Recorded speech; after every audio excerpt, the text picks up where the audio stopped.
In the Gulf War, no division hit harder or moved faster than the 1st Armored. The 1st Armored Division, nicknamed Old Ironsides, is the oldest, most recognizable armored division in the United States Army. As part of the buildup for World War II, cavalry and reconnaissance units were brought together to form the 1st Armored Division in 1940. In the Gulf War, no division hit harder or moved faster than the 1st Armored. Old Ironsides really led the way. During Desert Storm, they engaged in some of the largest tank battles in Army history that were decisive victories, shattering enemy formations. Based in Fort Bliss, Texas, America's Tank Division is currently supporting missions in 20 countries across 5 continents. From World War II to today, Old Ironsides remains battle-proven and always ready.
First used in Operation Desert Shield and Desert Storm, the N119 howitzer brought precision firepower to the front lines.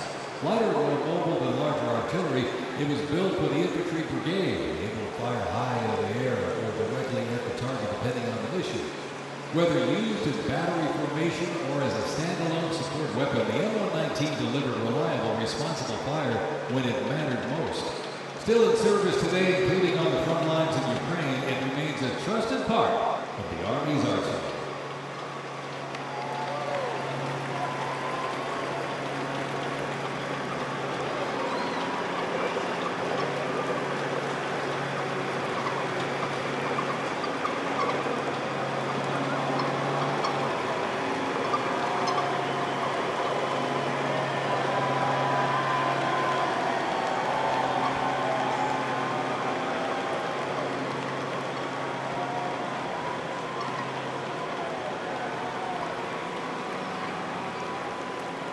Special thanks to our sponsor, UFC.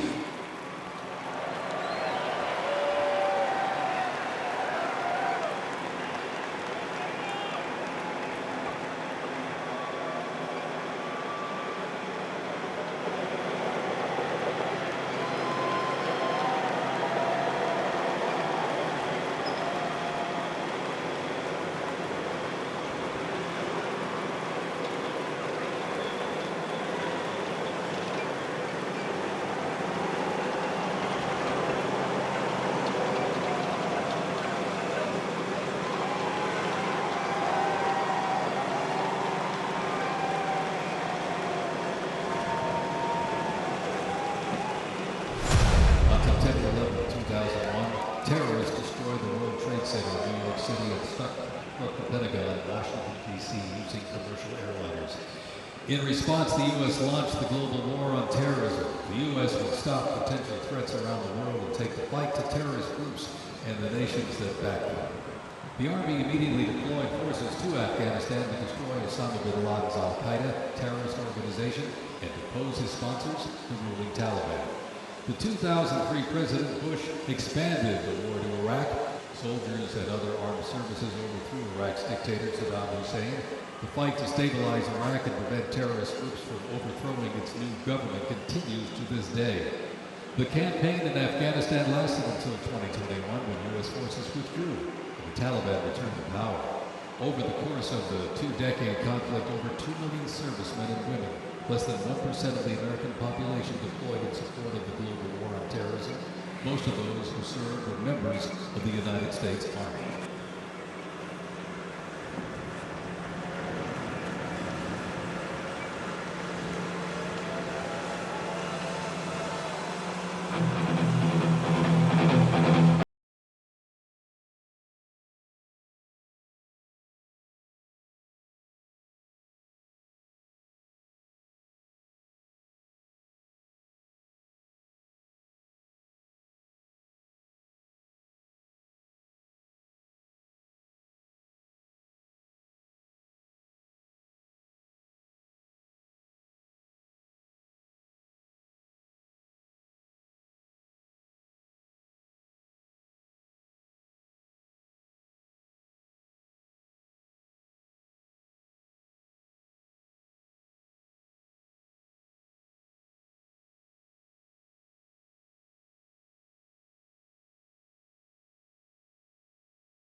Stryker Armored Combat Vehicle is the first military vehicle to enter service in the U.S. Army since the war was started back in the 1980s.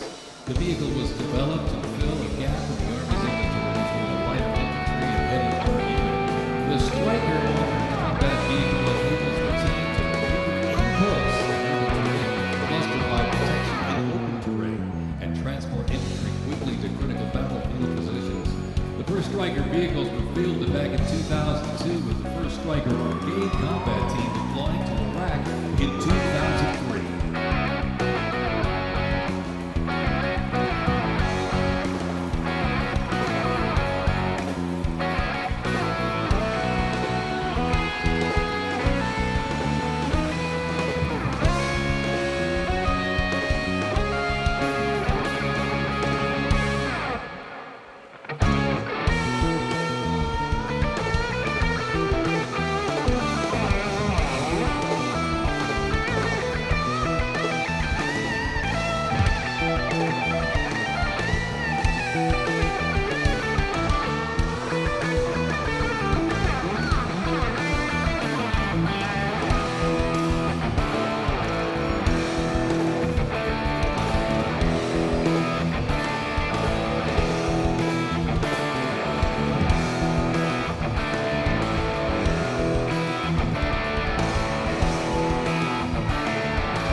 U.S. Army Rangers predated the Revolutionary War, fought in the 1812 as part of the regular Army, and patrolled the frontier from Ohio to western Illinois on horseback and by boat, with the likes of Daniel Boone and Abraham Lincoln in their ranks. After the 9/11 terrorist attacks, Rangers were called upon to lead the way in terrorism. As part of the U.S. Army Special Operations Command, the 75th Ranger Regiment, based out of Arlington, North Carolina, represents a lethal, agile, and flexible force capable of conducting many complex joint special operations missions. Today's Rangers Regiment is the Army's premier direct action main force. It is always combat ready, mentally and physically tough, and prepared to fight our country's adversaries. The U.S. Army Special Operations Command is an elite group of individuals who lead and succeed in protecting the country from their threats. Composed of 5 units with unique specialties, special operations forces, small tactical teams taking on the most challenging and sensitive missions. Military legends and service members and civilians alike, they take on terrorism and wide rule of war-style missions in foreign countries. Ladies and gentlemen, the U.S. Army Special Forces.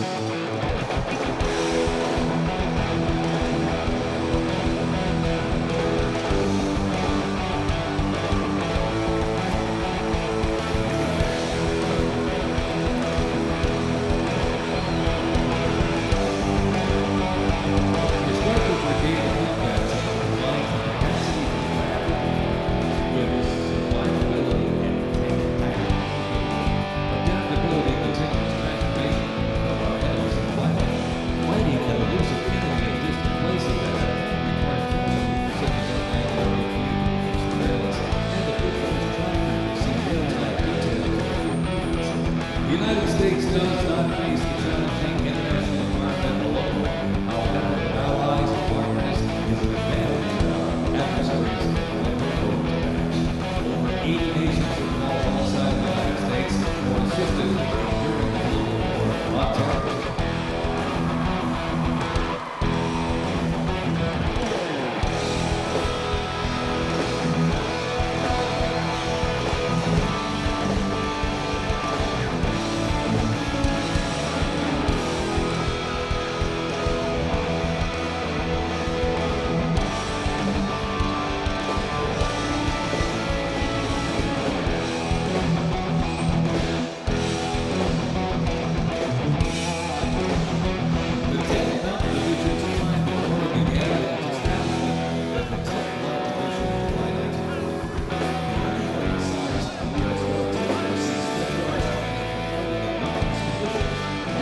Period spent as active as a training division and as a standard division, the unit returned to its roots in 1985 when the brigade gives not division designation.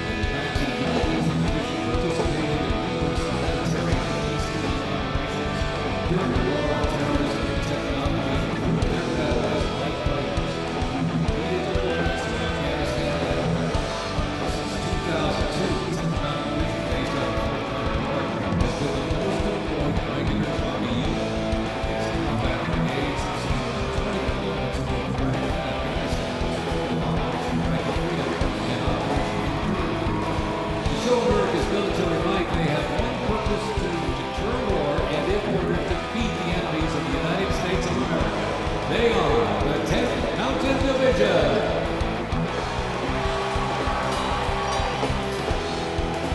Investments in cutting-edge systems, firm technology, and AI power capabilities strengthen the force, equipping soldiers with the tools they need to protect the country and democracy.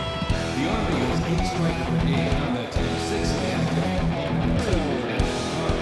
More than 2/3 of the 7,000 servicemen and women sacrificed their lives fighting the war on terrorism were part of one of the Army's 3 divisions: active duty forces, the Army Reserve, and the Army National Guard. The Army is continuously transforming to deter aggression to ensure our adversaries cannot outrage or outpace us. This transformation is not just about battle, it's about maintaining dominance, ensuring that America's Army remains unmatched in speed, flexibility, and ability to support the nation's strategic priorities.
Spread across the parade today, numerous fighting vehicles, some designed for very specific functions and others for flexibility, but they all must be maintained. With over 200,000 trucks alone, field vehicle mechanisms ensure that the fleet of vehicles are ready. These mechanics get the job done. This compline starts with the M777, a lightweight howitzer. These lightweight howitzers may not look particularly lightweight, but are made from titanium. They are 7,000 pounds lighter than the predecessor, the F-128. Used by the Army since 2005, the M777 is currently being used in Ukraine.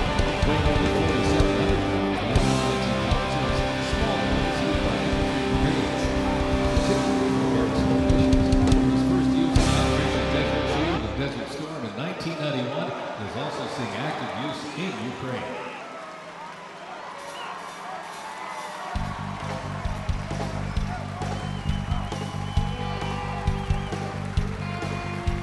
The 7th Infantry Division, stationed at Joint Base Lewis McChord, has been seeing continuous combat action ever since activation in World War I.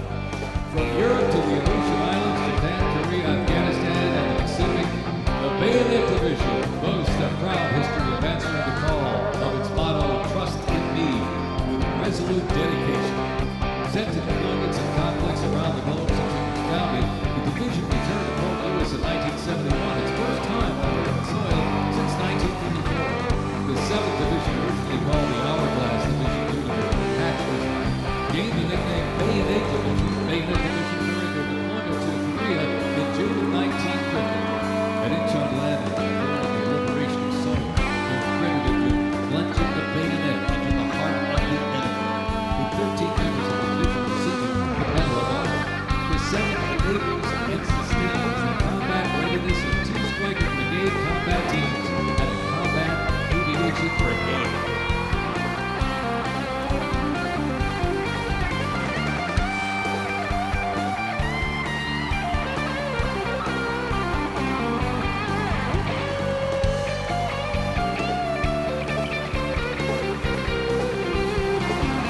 The portable howitzers and the foldable Abrams tank were used extensively in the Gulf War along with Bradley tanks and the infantry squad vehicle.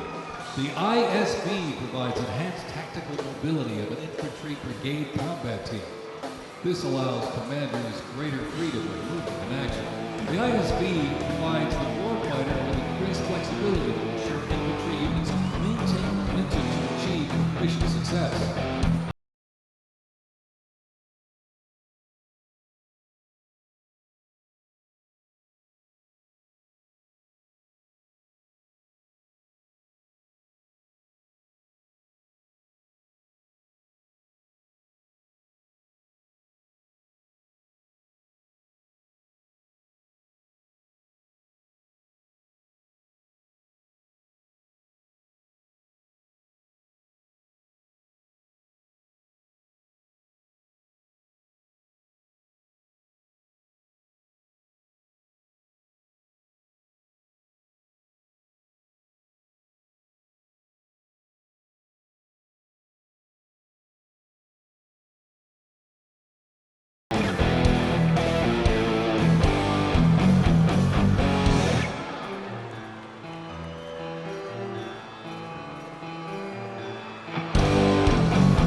When duty calls, U.S. Army soldiers don't just answer, they lead.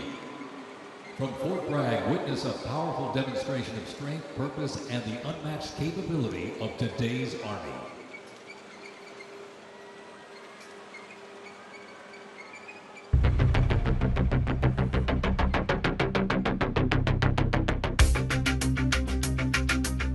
The Army has made me see my potential, and I feel like it's molded me into a better person. I grew up in a very patriotic household. My grandfather, he served in World War II, and his brother, my uncle, served in Vietnam. I can do this. If they can do this, I can do this.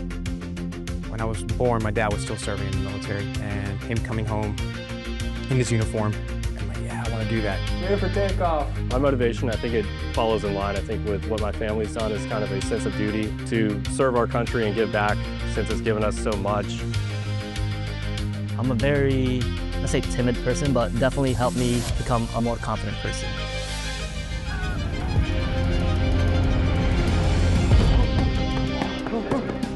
Working with a group and my peers, it really shows how much working with a team can strengthen you. All right, ready to go? Ready to go. I derive a lot of purpose from serving others. I think serving something bigger than myself gets me out of bed every day. If you follow it up, you follow it up.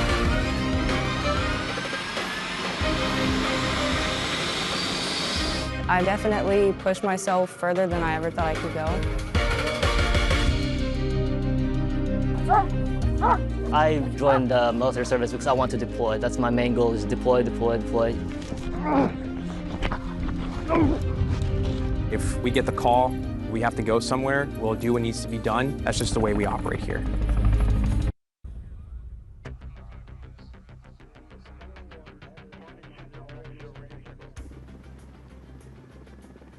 This is one of the few jobs in the nation where we all take an oath to put life on the line for you, and they're willing to put their life on the line for me.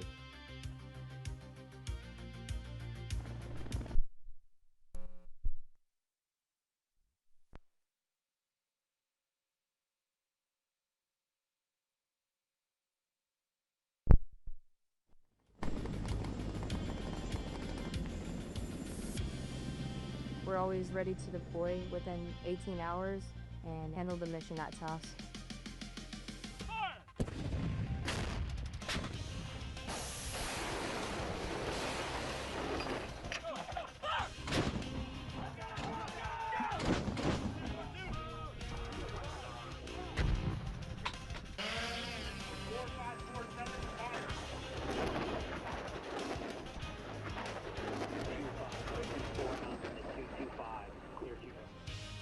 We jump so frequently so that our jump masters and the paratroopers are ready to deploy. Outboard personnel, stand up! I'm very passionate about being a jump master. The paratroopers, they see you and they believe in you. I love to instill that confidence with my passion into those paratroopers. It's a rush. It's great. Drop them clear for personnel drop.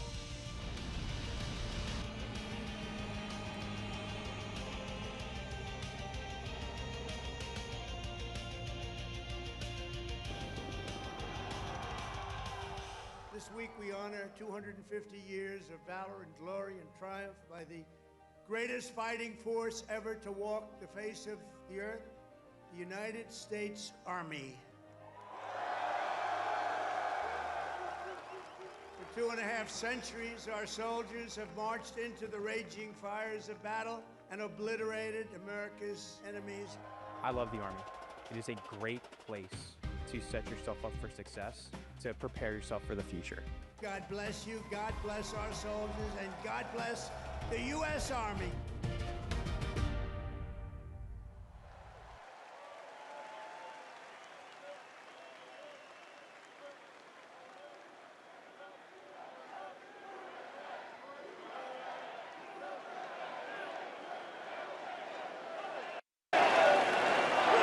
Joint Base Ellis in Alaska is the home to America's Arctic Angels, who execute expeditionary operations worldwide, conduct multi-domain operations in the Indo-Pacific Theater and the Arctic, and on order decisively defeat any adversary in extreme cold weather, mountainous and high-latitude environments through large-scale combat operations. The Angels are the Army's only Arctic division. Masters of Arctic warfare, the 11th serves worldwide in all climates. Established in November of 1942, the Angels of the 11th Airborne Division led the way in the Philippines during World War II and spearheaded an amphibious invasion of Luzon and distinguished themselves during the liberation of Manila. After periods spent inactive and stationed in Germany from 1963 to 65, the division operated as the 11th Air Assault Division with the mission of testing and refining the Army's helicopter-centric air mobility doctrine. Activated once again in June of 2022, they remain dedicated to defending America's interests throughout the Arctic, in Alaska, and beyond. The 11th Airborne Division, America's Arctic Angels.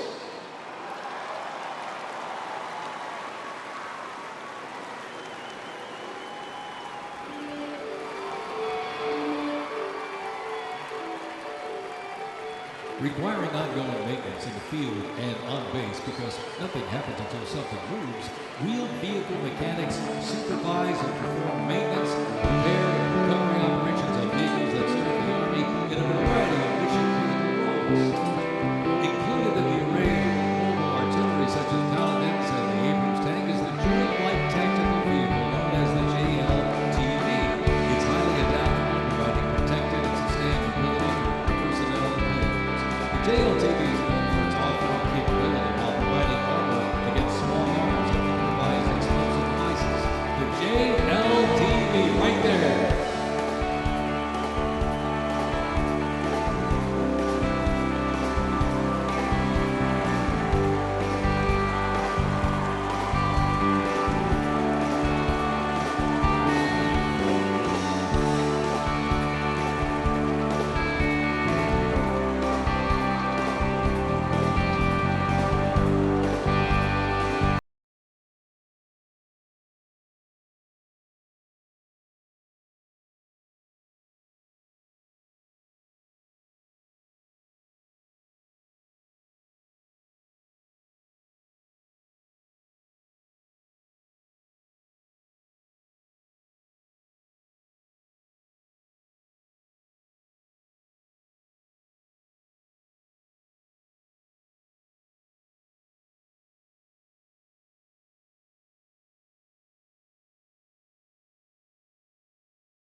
pressures of the war on terrorism. In the 170,000 Army Reserve soldiers and 11,000 civilians serving their home communities, and when needed, they can quickly mobilize. The Army can't deploy, fight, or win without the Army Reserve. They are an important component of Army readiness. Let's have a big hand for the Army Reserve!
Battle of the Bulge. Surrounded by German forces in the frozen forests of Belgium in December 1944, soldiers of the 101st Airborne held the line.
with the newest technologies.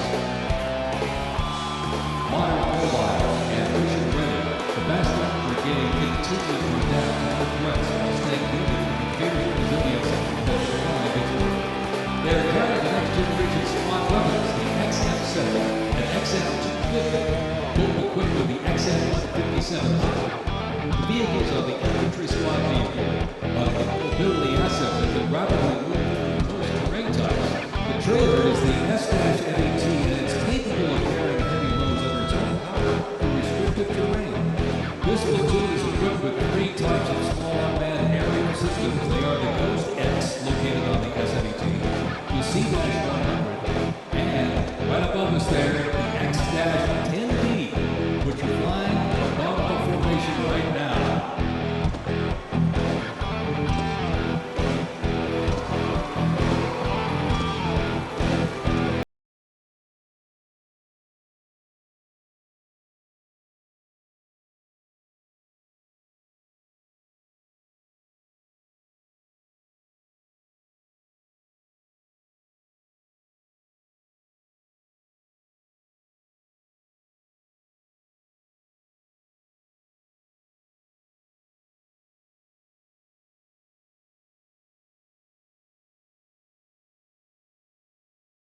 delivered intense fire on the battlefield with laser aerial rockets, guided hellfire missiles, and almost 30-millimeter cannon fire.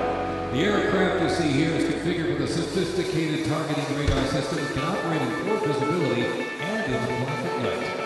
With more than 1,280 aircraft in operation accumulating over 5 million flight hours, 1.3 million of which have been in combat, the AQ1G Apache represents the backbone of the U.S. Army's attack helicopter fleet and a growing number of international defense forces.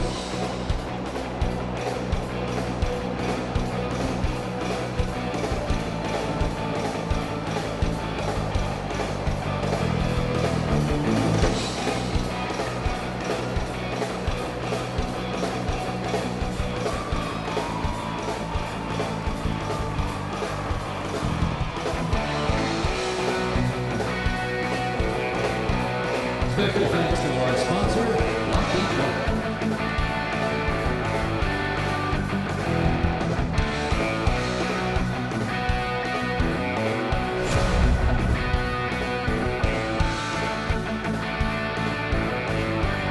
Now, let's roll on to the future of Army readiness. The Army Research Laboratory robot dogs reflect the latest in Army innovation. Look at this. Much like a true canine, these robots can go where soldiers cannot. They have increased mobility, improved tactical awareness, reduced risk to soldiers, and enhanced teamwork.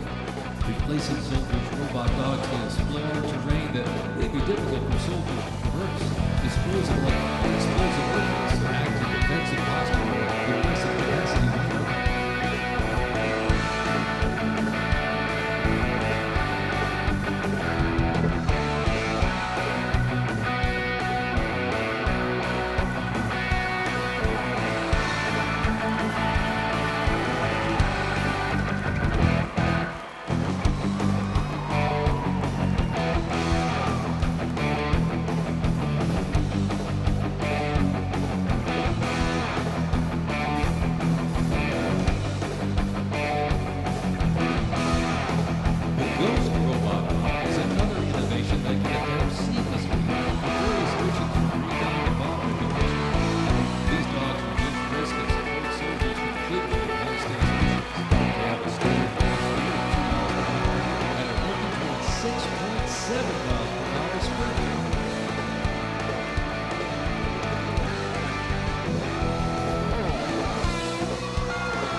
As the oldest continuously serving Army band and the oldest unit at West Point, this is the United States Military Academy Band, ladies and gentlemen.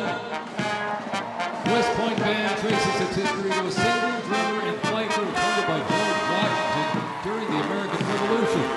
Over the next 2 centuries, this band evolved into one of the most capable and versatile performing groups in the world.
Upon entering the United States Army, all recruits undergo initial entry training, a highly intense and challenging training period aimed at developing a soldier's physical and mental toughness, instill discipline, train them in essential combat skills, and foster teamwork.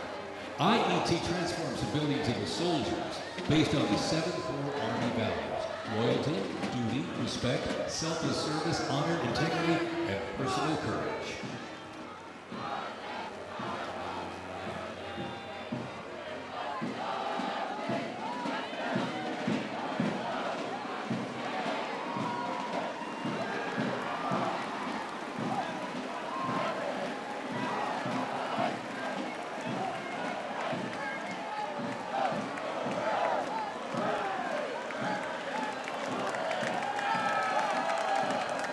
The Virginia Military Institute, on a mission to produce citizen soldiers, men and women educated for civilian life, prepared to serve their country in the armed forces. VMI counts on Nobel Prize winner, 11 Rhodes Scholars, generals, 7 Medal of Honor recipients, and a Pulitzer Prize winner among its graduates. As one of the nation's senior military colleges, students at Virginia Military Institute can participate in Army ROTC or the Corps of Cadets. While cadets in the Corps can serve in any branch of the United States military or pursue other careers, those in Army ROTC earn their commission as officers, ready to serve on active duty in the National Guard or Army Reserve. Each year, the Army Senior ROTC Blue Ridge Battalion commissions approximately 130 second lieutenants, ensuring that excellence in leadership continues in generations to come.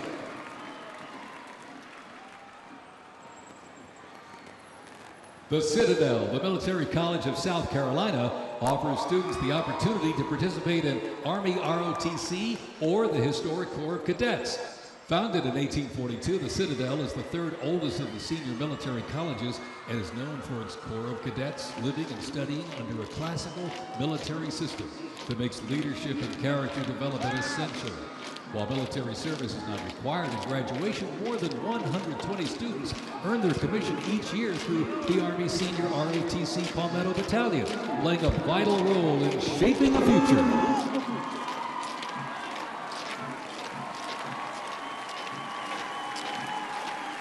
As one of the nation's senior military colleges, Texas A&M University is home to both Army ROTC and the renowned Corps of Cadets. The Corps of Cadets' central purposes has remained building individuals that exemplify respect, excellence, leadership, loyalty, integrity, and selfless service. Students at the university who participate in the Army ROTC earn their commission as officers, ready to serve on active duty in the National Guard or Army Reserves. Each year, the Army Senior ROTC Warrior Training Battalion at Texas A&M proudly commissions more than 90 second lieutenants and is honored to shape the future leaders of the U.S. Army.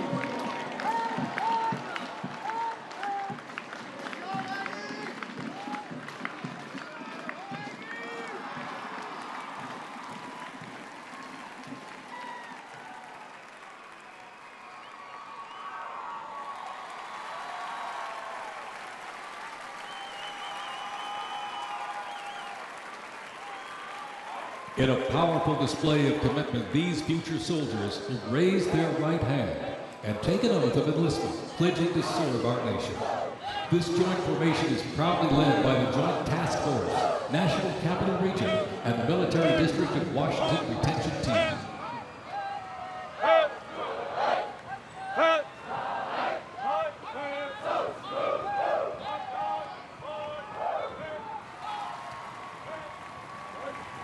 Shaping tomorrow's Army, West Point's most inspiring cadets remind us that America's future is courageous and in capable hands.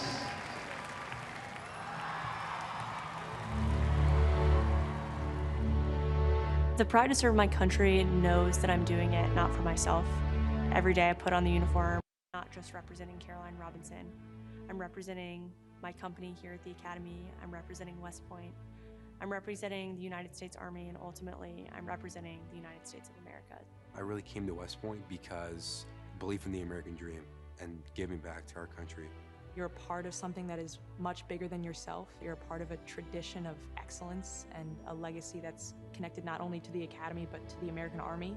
I'm surrounded by people who want to make themselves better and serve our country. Excellence is their baseline, and that to me is what it means to be a West Point cadet. From the earliest days of our nation, this supreme tradition of American military service has been passed down from soldier to soldier and generation to generation, and it's a beautiful thing to watch. My brother preceded me here, and originally I didn't really know what West Point was until he came.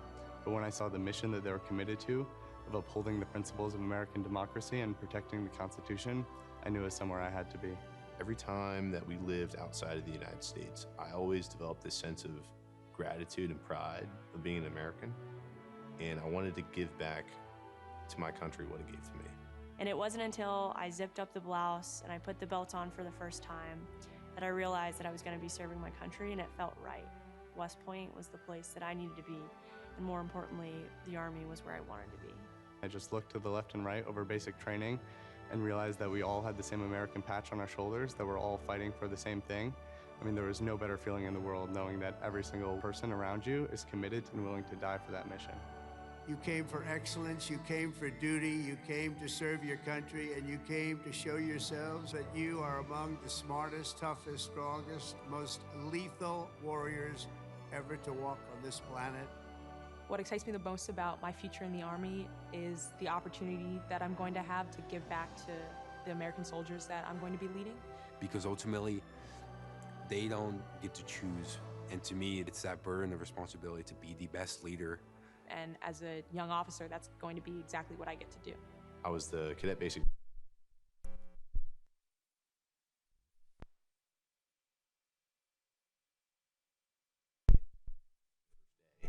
I'm watching them grow so quickly. I would do all the formations, and I looked out at these 1,000 new cadets, people who just come out of high school. They were I don't think there's another institution in the country like West Point where the student body is so committed to furthering the mission of America and ensuring. I'm really surrounded by the best of the best, and that's when I realized this is a place that I absolutely want to be. West Point itself is an amazing institution, but it only provides opportunities. The people here have to choose to take those opportunities and grow and lead and serve. And the people here want to do that. And I'm proud to be a part of that. And I would tell any high schooler who is considering it, you won't regret it.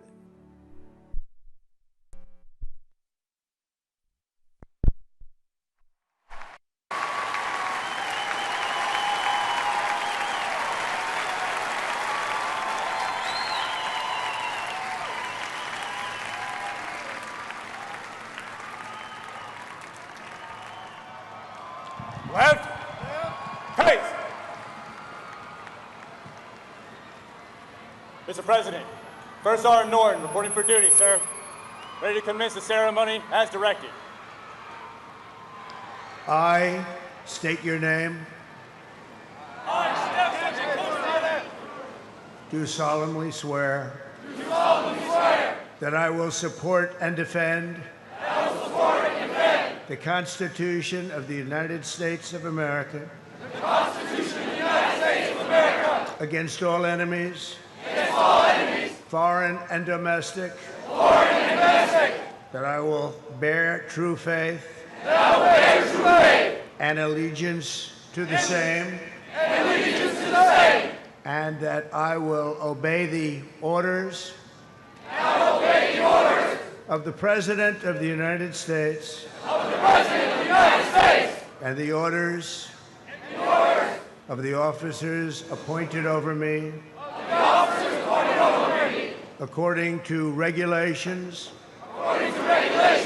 And the Uniform Code of Military Justice.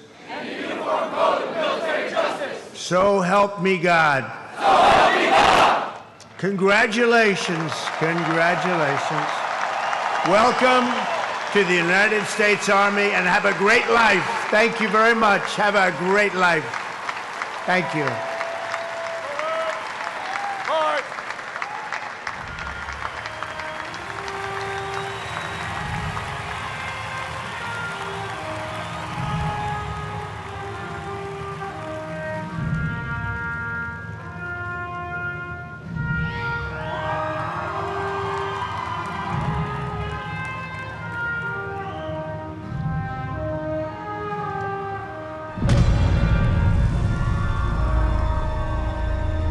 Ranger School is the best life insurance policy for our Army. It will always end with two people facing off with each other, and we need young leaders to be able to close with and destroy the enemy and defend our nation's interests forward.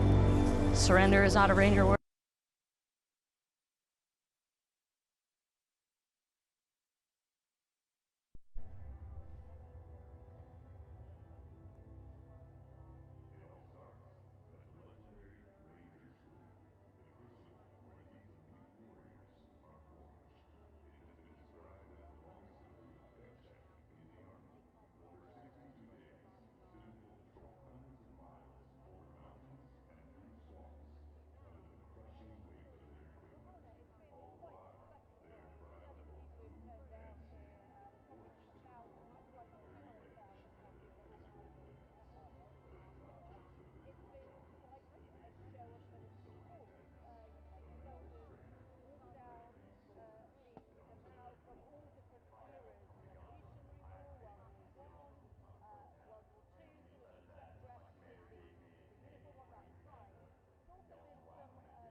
I'm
not gonna lie, y'all, I'm nervous, but I would just like to say thank you so much for having me here tonight.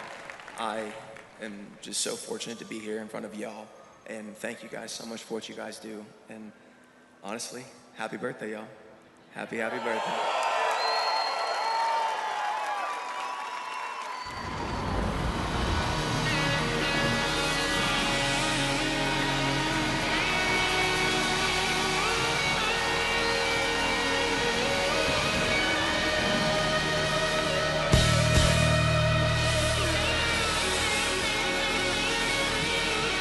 This next song was loved by y'all, so if you know the words, please sing along. This song's called Ride the Lightning, y'all.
We got one more chorus, y'all.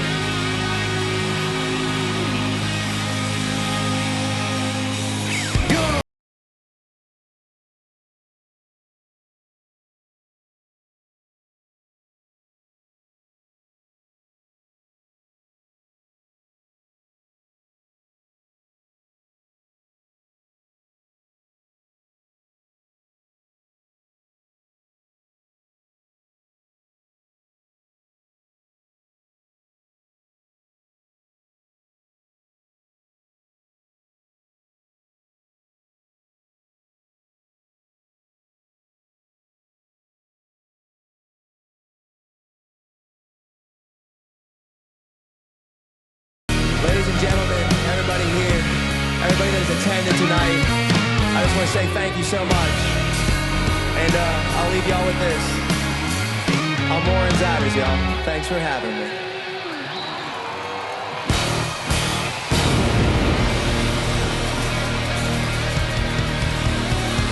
It has been my honor, ladies and gentlemen. I really mean that. Thank you so much.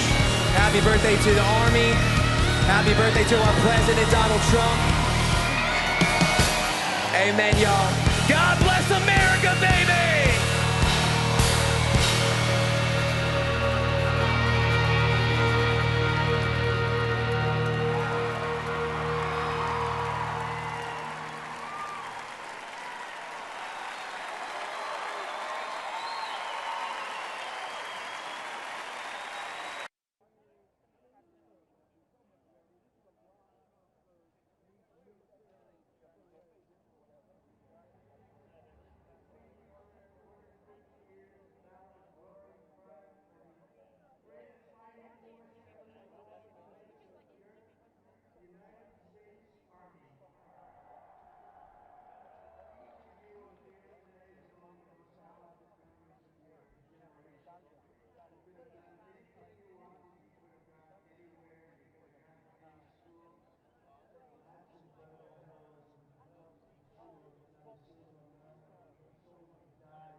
Well, let me say to the thousands of Americans who traveled from distant towns and across state lines to be here today, this is your national capital. Welcome to Washington, D.C. We are thrilled to have you.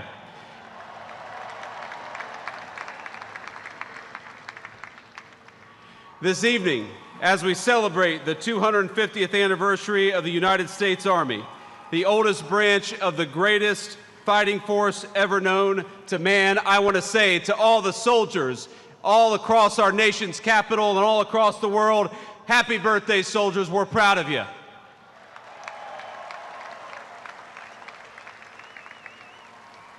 And I want to say you represent an unbroken line of greatness, of excellence. And one of the things the President of the United States has told his entire administration from the Vice President on down is that we must remember that the young men and women who put on the uniform and serve this nation are our most precious resource. We must honor them, we must respect them, we must fight for them, and that's exactly what the Trump administration aims to do every single day.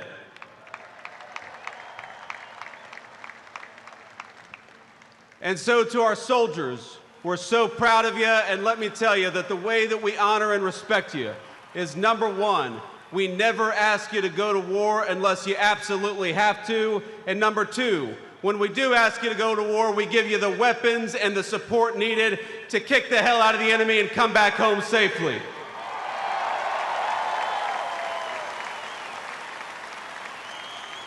Now, I know I am the last thing standing between the main event, and that is a dangerous place to be with a lot of soldiers in the audience. So let me just say a couple of quick additional thoughts. First of all, June the 14th is, of course, the birthday of the Army. It is, of course, the birthday of the President of the United States, and happy birthday, Mr. President. But I would get in trouble if I didn't mention that it's also my wedding anniversary. And so to my lovely wife, I love you, honey, happy anniversary, and thank you for everything that you do for our country. So without further ado, it is my pleasure to introduce the 45th and 47th Commander-in-Chief of the United States military, President Donald J. Trump.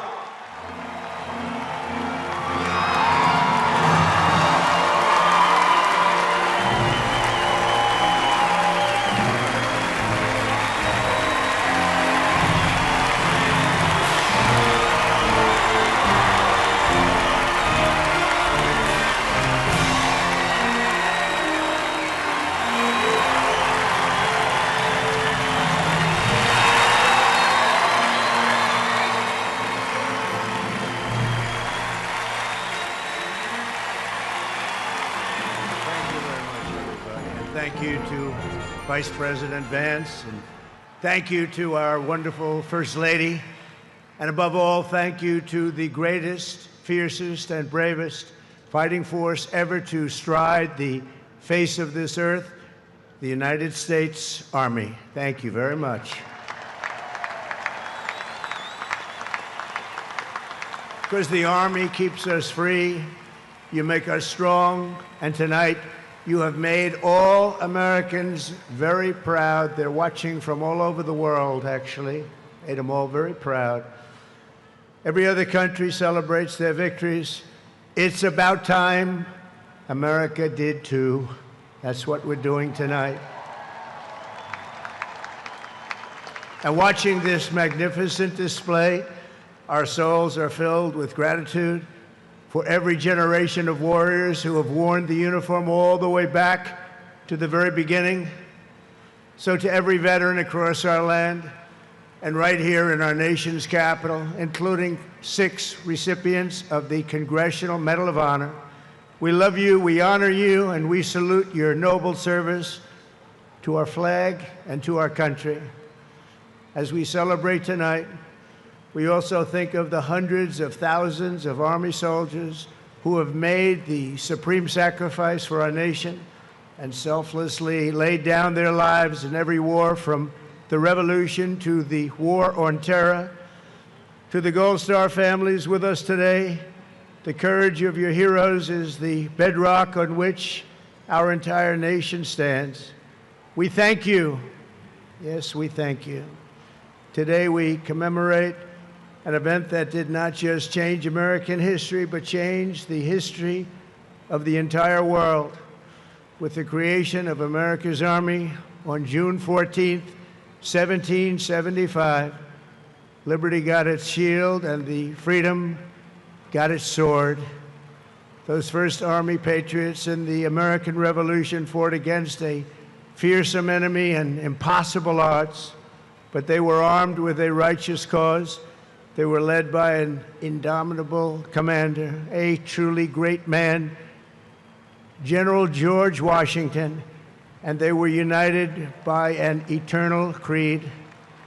Their motto was victory or death, Over the past 2.5 centuries, our warriors have shown unrivaled valor on fields of battle around the globe. With the frostbitten feet and bloody fist, they have marched into the flames and fury of combat, charged up mountains, stormed beaches, waded through torrents of gunfire, and leapt into skies thick with smoke and shrapnel. The U.S. Army has driven bayonets into the heart of sinister empires, crushed the ambitions of evil tyrants. Beneath the threads of American tanks, it's done so well, it's done so much, and sent the devil himself flying into full retreat. Time and again, America's enemies have learned that if you threaten the American people, our soldiers are coming for you. Your defeat will be certain, your demise will be final, and your downfall will be total and complete.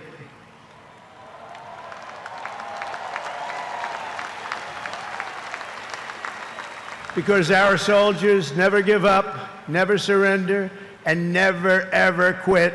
They fight, fight, fight, and they win, win, win.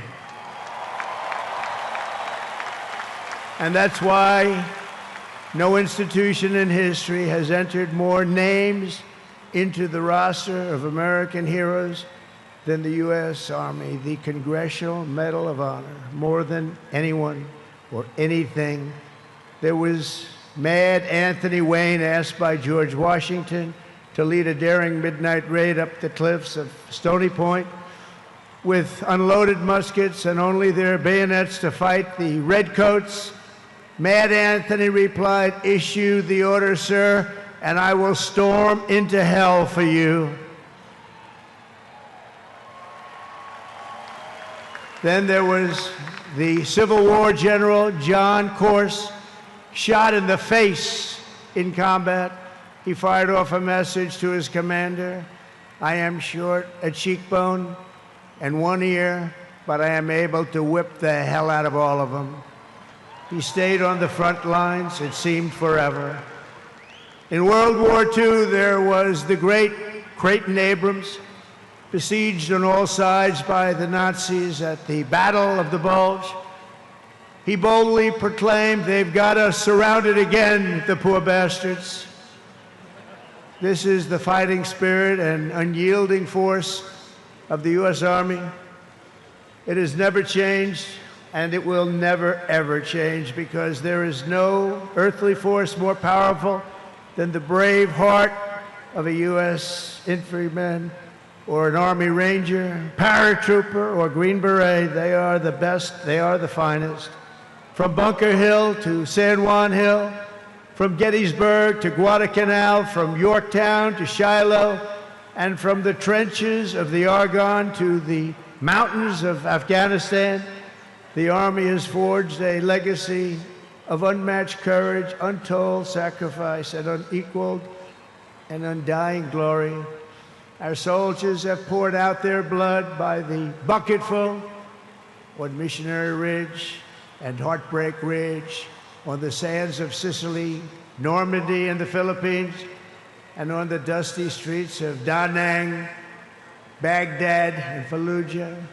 Thanks to their extraordinary service and devotion, 250 years later, America stands tall, America stands proud, and America stands free. We're the hottest country in the world right now, and our country will soon be greater and stronger than ever before. Down through history, we've been blessed beyond words by this valiant legion of Army warriors and patriots, heroes and legends. And tonight we affirm with unwavering certainty that in the years ahead and in every generation hence, whenever duty calls and whatever danger comes, the American soldier will be there.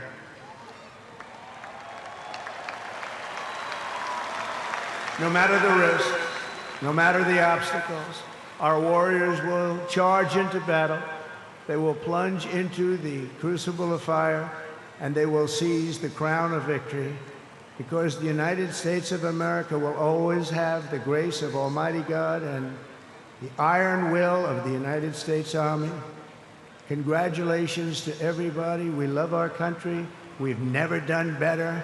Thank you. God bless you. God bless the Army, and God bless America.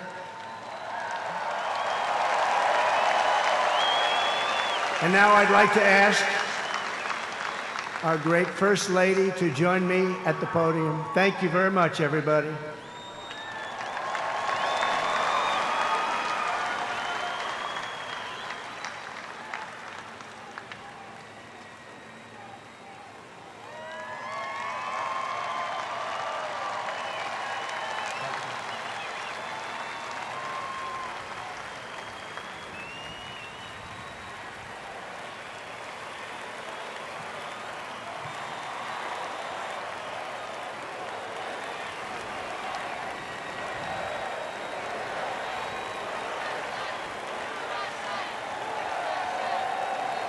Mr. President, on behalf of the United States Army, the Army Golden Knights, I would like to present to you this flag, which was flown over our nation's capital in free fall during the Army's 250th birthday celebration.